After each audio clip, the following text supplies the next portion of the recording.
자, 또 한 주가 왔네요, 그죠? 이 공부를 시작할 때 반팔 입고 시작한 것 같은데 이제 겨울 한번까지 입고 세월이 참 좀 전에도 얘기했지만 잠깐 이러다가 이제 진짜 환갑되는 거죠. 그래서 오늘은 이제 거의 마지막이에요. 여기는 이제 이 책에 보면은 이제 질병을 어떻게 극복할 것인가라는 얘기들이 뒤에 많이 나오거든요. 어쩌면 많은 사람들이 원하는 부분인 거예요 아마. 여기 같은 경우 이제 월경전 증후군과 갱년기 장애 치료하기.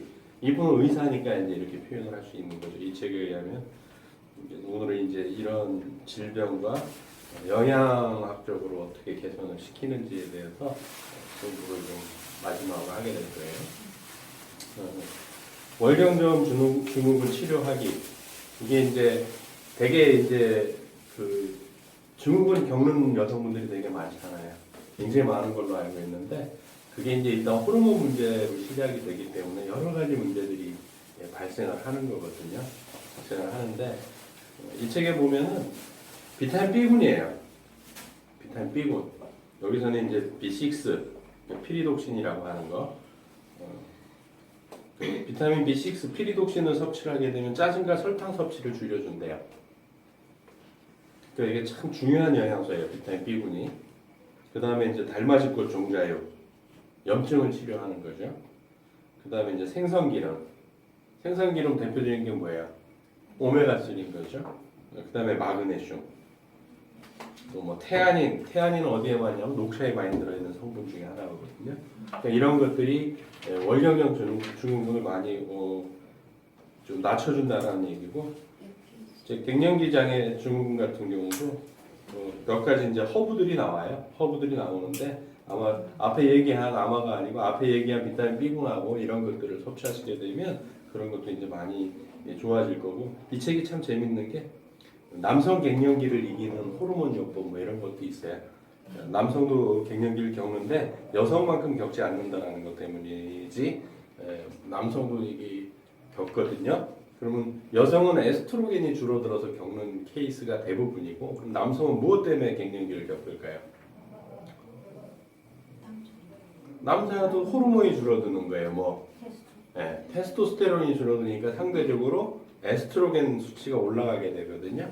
그래서 드라마를 보다가 눈물을 흘리기도 하고, 그건 어떻게 막을 수 있는 방법이 없는 거예요. 호르몬이기 때문에. 지금 뭐 이런 얘기를 하니까 웃으시는 분이 계시는데 이거하고 똑같아요. 리더님들이 생각으로 생리를 막을 수 있냐는 거야. 그거하고 똑같은 거예요. 호르몬 작용이기 때문에 어쩔 수 없는 거예요. 그래서 우울증도 많이 오고요. 남성도. 갱년기가 되면 일단 그래요.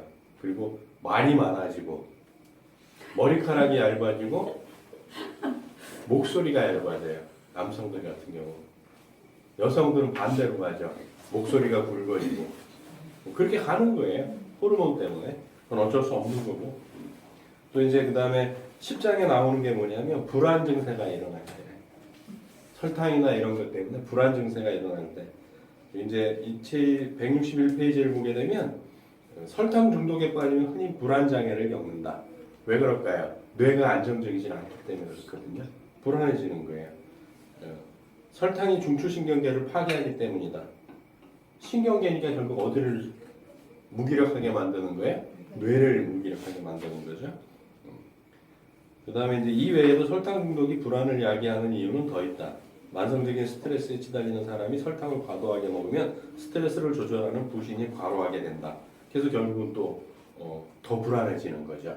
우리가 그런 거 있잖아요. 악순환이 계속 반복되듯이 똑같은 거예요. 설탕을 많이 먹게 되면. 근데 왜 이 책을 이렇게 길게 해드리냐면 현대인들은 너무 설탕 중독이 심하거든요. 너무너무 심해요. 그게 가장 큰 문제라고 저는 봐요. 그래서 불안을 없애는 영양 보조제 해가지고 비타민 B1부터 B3, B6, B12, 그 다음에 뭐 판토텐산, 이것도 비타민 B군이에요. 그러니까 굉장히 많이 필요한 거죠. 그래서 현대인들의 이런 정신계나 그 다음에 중추신경계, 그 다음에 뭐 스트레스 이런 걸 해결하는데 가장 베이스로 깔려야 되는 영양소가 비타민 B군이에요. 많이 부족하거든요. 비타민 B군을 굉장히 많이 섭취해야 돼요. 뭐 저 자신부터도. 그 다음에 또 꼽는 게 마그네슘이에요. 마그네슘은 항스트레스 무기질이라고 부른다. 그만큼 중요하거든요. 그래서 마그네슘을 좀 많이 섭취하시는 것도 굉장히 큰 도움이 돼요. 근데 마그네슘의 중요성을 별로 모르거든요. 또 11장에 보면 만성피로 증후군과 섬유근육통. 요즘 현대인들 되게 많죠. 만성피로 증후군. 또 이유 없이 여기저기 쑤시는 사람들 많죠. 그러면 섬유근육통 일종이거든요. 이런 사람들도 그러니까 이 책에 보게 되면 167페이지에 11장 딱 들어가서 첫 번째 챕터의 제목이 뭐냐면 이 고통 겪어보지 않으면 모른다. 저는 잘 몰라요. 만성피로 증후군도 잘 모르겠고 섬유근육통 잘 모르겠어요. 근데 요즘 좀 약간 이 팔 쪽에 문제가 생기긴 하는데 뭐 해가네. 이거 만성피로 증후군이나 섬유근육통 같은 경우는 에너지가 부족할 때 생긴대요. 자 봅시다. 그럼 에너지를 만드는데 우리가 밥을 먹었든 고기를 먹었든 이걸 에너지화 하는데 가장 필요한 영양소가 뭐라 그랬어요? 비타민 B1, 티아민이죠. 이게 있어야 시동이 걸리는 거니까. 결국 비타민 B군이 굉장히 부족한 것 때문에 여러 가지 문제가 생기는 거죠. 그래서 이 의사 선생의 의견으로 의하면 보유한 에너지보다 더 많은 에너지를 소비했다. 전기로 치면 퓨즈가 끊긴 것과 같다. 그래서 만성피로 증후군과 섬유근육통이 발생한다라는 거죠. 무엇 때문에? 설탕을 많이 먹어서. 그래서 이유 없이 여기저기 아프고 하는 사람들 보게 되면 식단을 조사해 보면 달달하게 먹었을 확률이 상당히 높죠. 그래서 여기도 결국은 뭐냐면 비타민 B군하고 마그네슘 얘기들이 계속 나와요. 물론 아까 태아닌 얘기도 많이 나오죠. 그런 것들. 그 다음에 12장에 보시게 되면 우울증 얘기가 나와요. 우울증 되게 많죠. 우울증이 생기는 가장 기본적인 첫 번째 이유가 뭔지 아세요? 네? 그런데 그거는 이제 현상적인 얘기인 거고. 단백질 부족해서. 혈당이 요동치기 때문에 우울증이 생겨요. 뇌가 계속 오르락내리락하기 때문에 우울해지는 거거든요. 햇빛도 많이 안 쬐는 것도 있지만 그거는 세로토닌이 분비가 안 되니까 행복한 느낌이 안 드니까 우울증 쪽으로 가는데 결국은 혈당이 불안정한 사람들이 대부분 우울증이 있어요.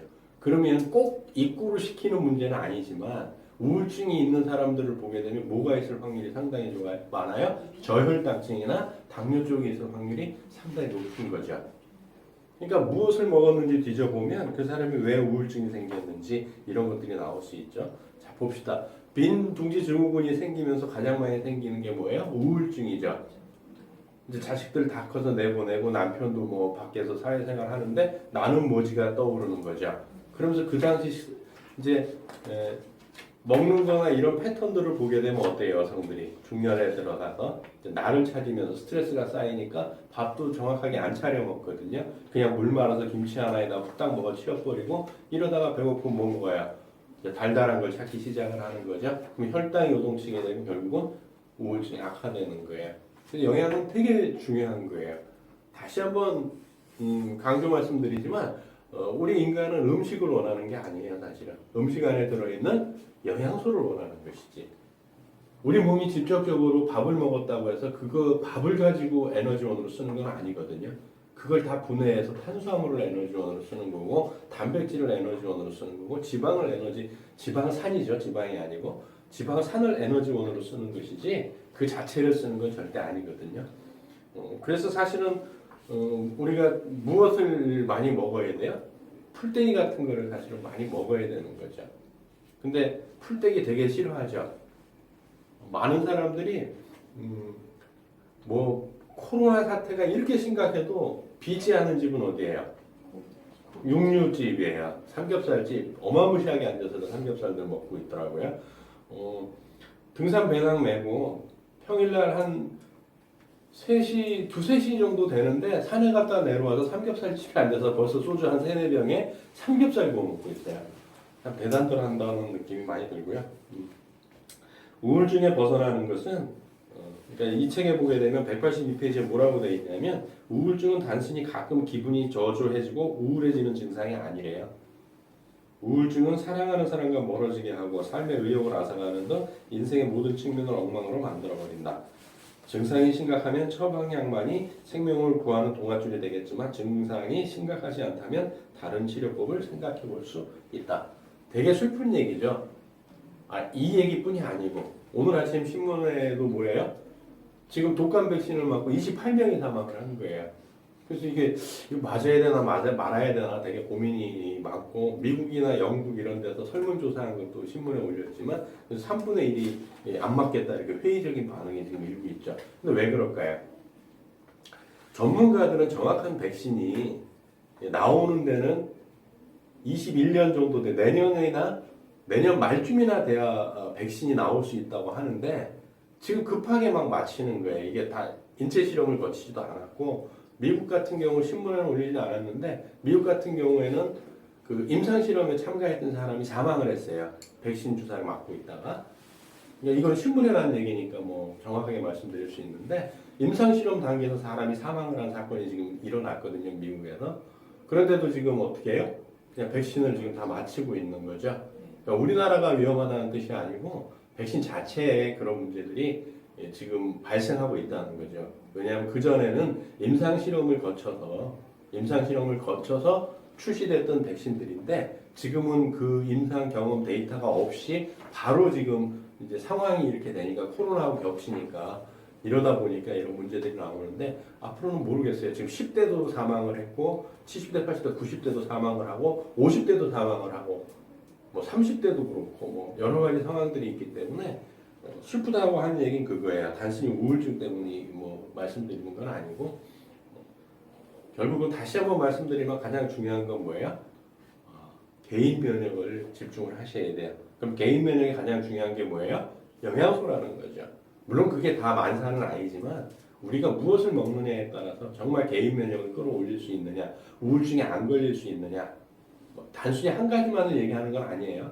그렇지만 그 가장 베이스에는 결국 우리가 무엇을 먹느냐가 우리의 개인 면역과 건강을 유지해 줄 수 있는 방법이 아닌가라는 생각을 또 한 번 오늘 아침 신문을 보면서 느꼈고요. 또 이제 183페이지에 보면 뭐라고 되어 있냐면 설탕 중독에 빠지면 우울증을 겪을 수 있다. 과자, 사탕, 청량음료로 섭취한 설탕은 단시간에 혈당을 높이지만 곧바로 사라져버리기 때문에 오히려 혈당이 급격하게 낮아진다. 이 문장은 이해가 되시죠 다들? 네. 혈당이 요동치는 현상을 바로잡은 뒤에도 우울한 느낌은 지속될 수 있다. 이제까지 먹어온 설탕 때문에 영양소가 결핍되었기 때문이다. 그래서 이때는 생선기름과 비타민 B군, 비타민 D, 마그네슘을 보충해야 우울한 느낌이 어느 정도 사라진다. 결국은 뭐예요? 햇빛을 쐬야 돼. 비타민 D가 굉장히 중요하거든요. 비타민 D도. 그래서 이런 것들, 비타민 B군이나 오메가3 지방산이나 비타민 D, 그다음에 마그네슘 이런 것들을 충분히 섭취해주면 아주 심각할 땐 약을 당연히 먹어야 되겠죠. 그런데 그게 아니라면 이런 것들로 충분히 좀 베이스를 깔아주면 굉장히 좋다라는 거죠. 그래서 이 뒤에도 보게 되면은 이제 영양소들을 쭉 해놨는데 뭐 비타민 B12, 코발라민부터 시작을 해가지고 비타민 B2, 리보플라빈, 그다음에 뭐 니아신, 나이아신 이런 거 부르는 비타민 B3, 그다음에 뭐 비타민 6 이런 것들 잔뜩 적어놨어요. 마그네슘 뭐 이런 것들, 그다음에 뭐 맨 끝에는 이제 항우울제 처방약 이런 것까지 우울증을 극복하는 도움되는 것들을 쭉 나열해 놨거든요. 근데 첫 시간에도 말씀드렸지만 이 책의 베이스에 깔려 있는 거는 뭐라고요? 비타민 B군하고 마그네슘이에요. 그거 굉장히 중요하거든요. 그래서 평상시에 우리가 많이 챙겨 먹고 뭐 비타민 D 같은 경우도 뭐 그런 거겠지만 또 그래도 우울하다면 이런 것들을 다 먹었는데도 우울하다고 한다면 건강한 방식으로 화를 낼 수 있어야 된다는 거죠. 건강한 방식으로. 그러니까 우울증에 걸리는 그러니까 우리나라는 우울증이라기보다는 뭐라고 불렀어요? 우리 어머니 세대에서 화병이라고 불렀던 거죠. 그러니까 감정을 표출 못하니까 쌓아놓으니까. 그러니까 이걸 건전한 방법으로 이 발을 배출할 수 있어야 된다는 거예요. 그래서 그래야만이 우울증에서 벗어날 수 있고요. 자기 자신한테 좀 더 솔직해지면 그런 게 또 우울증에서 좀 벗어날 수도 있고요. 그래서 이제 그 다음 페이지 이제 188페이지에 보면 태도를 바꾸고 우울증을 줄이자. 뭐 여러 가지 태도들이겠죠. 식습관이라든지 아까 얘기한 내 마음의 분노라든지 이런 것들을 잘 해소하는 것도 굉장히 중요한 거고요. 13장에 보면 이제 당뇨와 신진대사 장애라고 돼 있고요. 이제 설탕 중독이 당뇨를 분다. 당연하겠죠. 앞에서 얘기했지만 혈당이 불안정하니까. 그러다가 이제 전 단계로 뭐가 온다 그랬어요? 저혈당증이 온다 그랬죠. 저혈당증이 계속 가다 보면 췌장에서 이제 인슐린을 더 분비 안 할 수도 있고, 그나마 분비를 하는데 우리 몸에서 인슐린을 인식 안 해버릴 수도 있고, 그래서 췌장의 기능이 인슐린이 분비 안 될 수도 있는 당뇨가 있는 거고, 인슐린은 정상적으로 분비되는데 안 되는 인슐린 저항성 당뇨가 올 수 있는 거고요. 그러니까 어떤 거냐는 건데, 이제 제2형 당뇨인 사람은 인슐린을 많이 분비하지만 인슐린이 제 기능을 하지 못한다. 이를 인슐린 저항성이라고 한다. 안타깝게도 인슐린이 많이 분비되면 체지방이 쌓이는데 이때도 인슐린 저항성은 악화된다. 결국 체지방이 많이 쌓이는 이유가 뭐예요? 인슐린이 분비되는 거예요. 근데 인슐린이 분비되면 될수록 체지방은 쌓이는데 체지방이 인슐린 저항성을 일으킨다는 거죠. 그러니까 악순환인 거예요. 그래서 옆구리를 한 번씩 잡아보세요. 그거는 최대한 빨리 없애버려야 돼요. 뭐 저 자신부터도 그렇지만, 그리고 설탕을 끊으면, 이 책에는 이제 제2형 당뇨 치료학이 이렇게 돼 있는데, 당뇨 치료에서 음식의 역할에서 제2형 당뇨는 무엇을 먹는가가 중요하다. 예, 설탕과 흰 밀가루를 많이 먹지 말아야 하고 당지수가 낮으면서 섬유소가 풍부한 과일과 채소를 먹어야 한다라고 돼 있어요. 그런데 현대인들이 가장 많이 먹는 당지수 높은 것 중에서도 특히 높여버리게 많이 먹는 게 뭐예요? 포테이토죠, 포테이토. 감자는 GI 수치가 높은 편인데 그것도 이제 포테이토 형태로 만들어버리면 어때요? 그럼 난 포테이토 별로 안 먹는데 감자칩도 생각을 해요? 프링글스 얼마나 전 세계적으로 많이 먹었어요? 그것뿐인가요? 우리나라에서도 선풍적으로 많이 하는 거 있죠. 뭐 오감자도 있고 뭐 할 것 없이 감자 튀김 종류로 만든 것들이 있잖아요. 그런 것들은 단짠도 있지만 GI 수치가 상당히 높다라는 거죠. 그런 것들을 되게 많이 즐기거든요. 굉장히 많이 즐기니까 어떻게 돼요? 혈당은 계속 불안정해지고 비만이 되고 복부 지방은 찌는데 아이씨 나는 먹는 것도 없는데 왜 이렇게 살이 쪄라고 생각을 하죠. 그러면서 많은 분들한테 뭐라고 얘기를 합니까? 나는 물만 먹어도 살이 찌는 체질인가 봐 라고 얘기를 해요. 이건 있을 수도 없는 얘기예요. 살은 왜 찐다고요? 많이 먹으니까 쪄요. 자, 지금 또 한 달간 먹을 게 없어서 열흘에 한 끼씩 먹는다고 하는데 살이 찔까요? 빠질까요? 빠지죠. 찔 수가 없거든요. 죽을 것 그죠? 같아요. 네? 죽을 것 같아요. 죽을 것 같지만 안 죽어요. 죽어요. 안 죽어요. 절대로 안 죽어요. 열을 굶었다고 사람은 안 죽거든요. 몸 안에 있는 체지방이고 뭐고 다 쓸 때까지는 안 죽어요. 그래서 98년이었나요? 97년이었나요? 삼풍백화점 가라앉았을 때 그 박승현 씨인가? 15일인가 뭐 며칠 만에 그 구덩이에서 살았죠. 그럼 그 사람이 그 사이에서 먹을 게 있었을까요? 없었을까요? 전혀 없었거든요. 그럼 물은 어떻게 해결했을까요? 자기가 소변 싸고 위에서 물 뿌리는 거 떨어지는 거 받아서 먹었어요. 그러니까 물이 없으면 15일 동안 버티기는 어려운데 음식은 없어도 충분히 버틸 수 있어요. 그냥 기분이 죽을 것 같은 기분이지 죽진 않아요. 그래서 살이 쪄서 쪽팔려 주거나 그냥 굶어 주거나 비슷하니까 밥기를 줄이는 것도 괜찮은 방법 중에 하나가 아닌가 생각을 한번 해보게 되네요. 그죠? 저도 요즘 활동량이 많이 줄어가지고 살만 찌는 것 같아요. 자, 당뇨는 필요 이상의 설탕을 소변으로 배출하는데 이때 비타민과 무기질 같은 여러 영양소도 함께 빠진다. 따라서 당뇨인 사람은 소변으로 배출된 필수 영양소를 반드시 보충해야 한다. 그러지 않으면 여러 영양소가 결핍된다. 그 중에서도 마그네슘이 가장 결핍되기 쉽다. 마그네슘이 결핍이 되니까 근육이 이완이 안 되죠. 그러면 심장마비는 심장이 쓰는 건데 웅크렸다가 펴지질 않아서 대부분 심장이 쓴다 그랬죠. 그럼 마그네슘이 부족하니까 펴져야 안 펴져요. 그 다음에 피가 끈적끈적하니까 저 모세혈관까지 보내져야 안 보내져요. 그러니까 당뇨 환자들 보게 되면 쥐도 잘 나죠. 전달이 안 되니까. 그러니까 대사작용이 떨어지는 거죠. 그래서 되게 당뇨 환자에서 이제 여기 뭐를 먹으면 좋냐 뭐 했더니 뭐 여기 여러 가지가 있어요. L-카르니틴 그다음에 뭐 코엔자임 Q10 뭐 이런 거 그다음에 생선기름이 되게 중요하거든요. 생선기름을 많이 드셔야 돼요. 근데 이제 원래는 생선으로 먹는 게 가장 좋긴 한데 바다 생선의 가장 큰 문제점 중에 하나가 뭘까요? 뭐예요? 중금속 중에서도 수은이에요. 수은은 굉장히 위험하거든요. 이것 때문에 참치를 먹고 지금 그 읽는 책이 뭐냐면 지난번 말씀드렸던 슬로우데스 환경 호르몬에 대한 건데 이 읽다 보니까 되게 이 두 분이 재밌더라고요.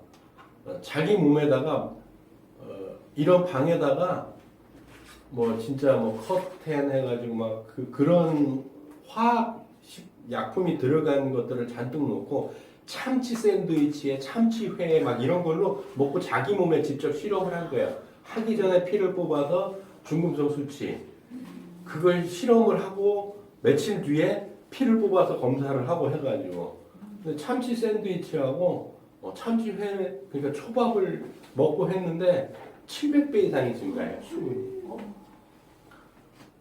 그래서 우리가 진짜 참치는 비싸서 잘 못 먹잖아요. 그게 얼마나 다행인가 싶은 생각이 들 정도로. 그러니까 큰 고기일수록 중금속 오염은 심각하거든요. 참치 크잖아요.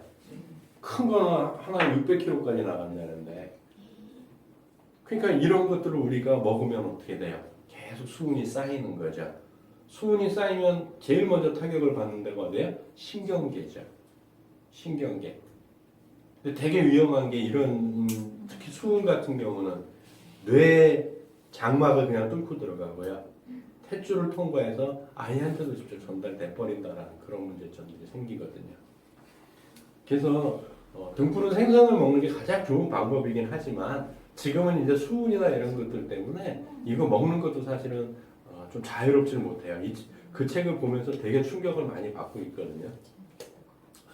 거기서도 또 어쨌든 간에 DDT 얘기 나오면서 그 백신 얘기 나오는데 그 캐나다 사람들이에요. 캐나다 사람들인데 거기서도 아직도 그 수은을 쓰는 데가 있다 그러면서 예방접종 얘기가 나와요. 또 그러니까 백신 주사 얘기가 또 나오거든요. 그래서 뭐 그분들 얘기예요. 제 얘기가 아니고 굳이 이거를 아이들한테 꼭 맞춰야 되는가라는 퀘스천 마크를 붙이시더라고요. 수은은 뇌신경을 막 시켜버리니까.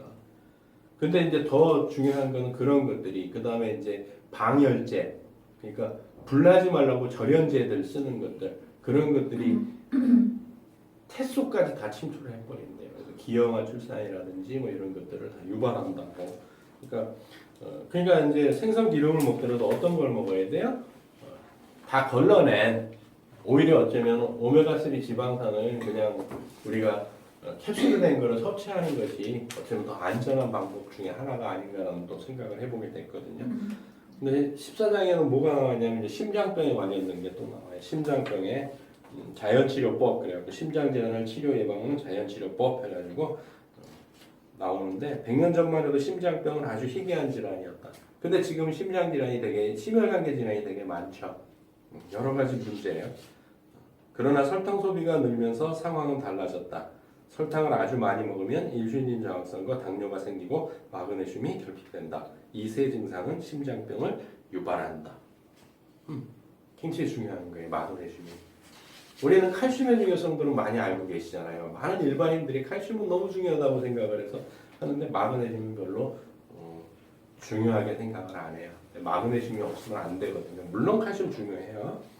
심장병을 여기 개선하기 위해서 뭐예요? 코엔자임 Q10을 꼽았어요.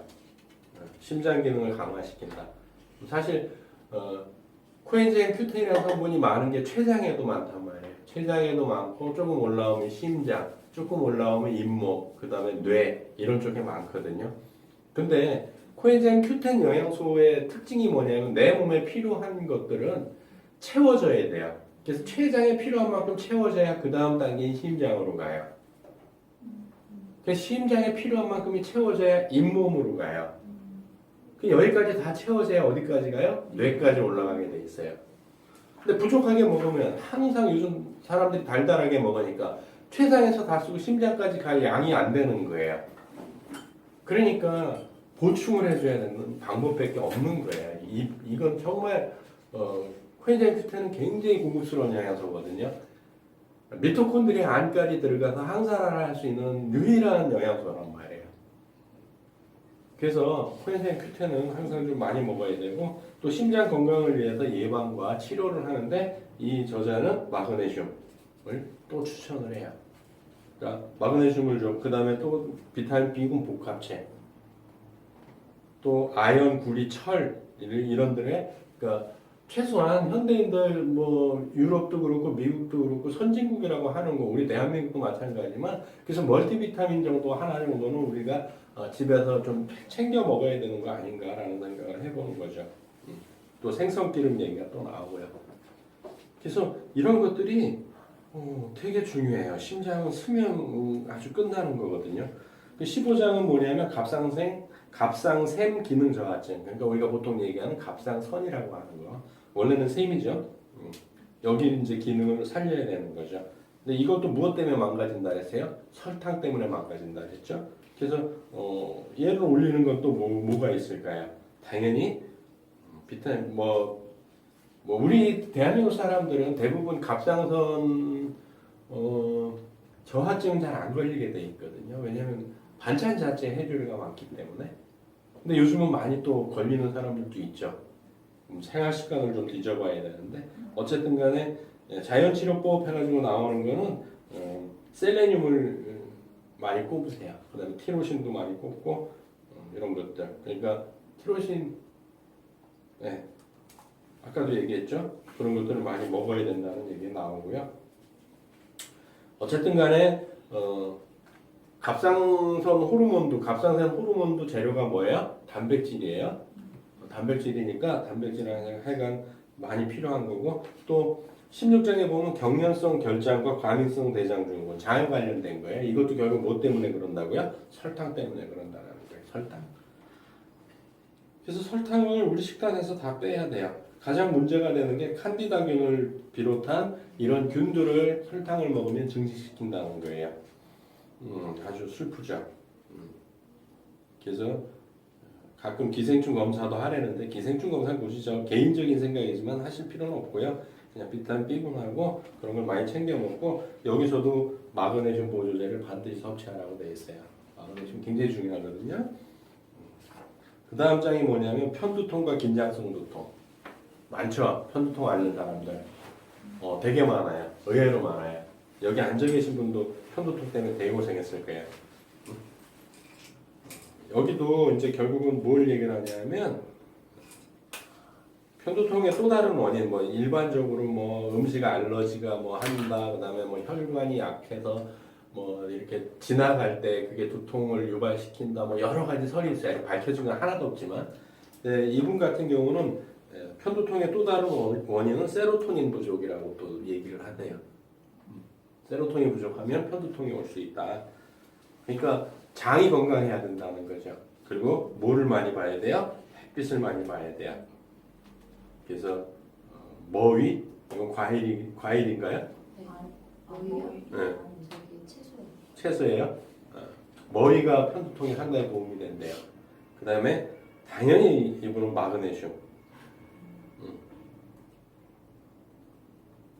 정맥 주사를 놔주는 의사가 있으면 그 의사를 찾아가래 해서 마그네슘 정맥 주사를 맞으면 편두통이 금세 사라진대요. 그러니까 마그네슘 그렇게 맞을 수는 우리나라에서 그렇게 안 놔주니까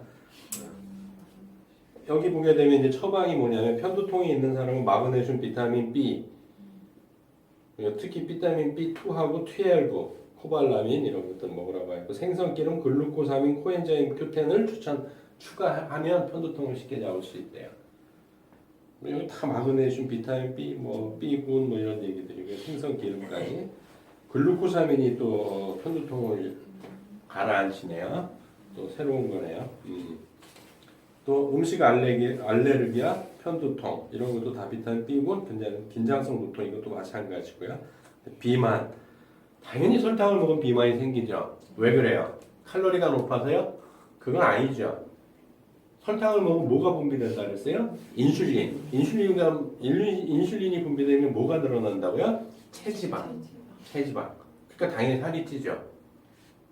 그래서 살찌는 사람들은 살찌게 먹어요. 물론 대사가 떨어져서 살이 찔 수 있어요. 여기도 한 분 앉아 계시네요.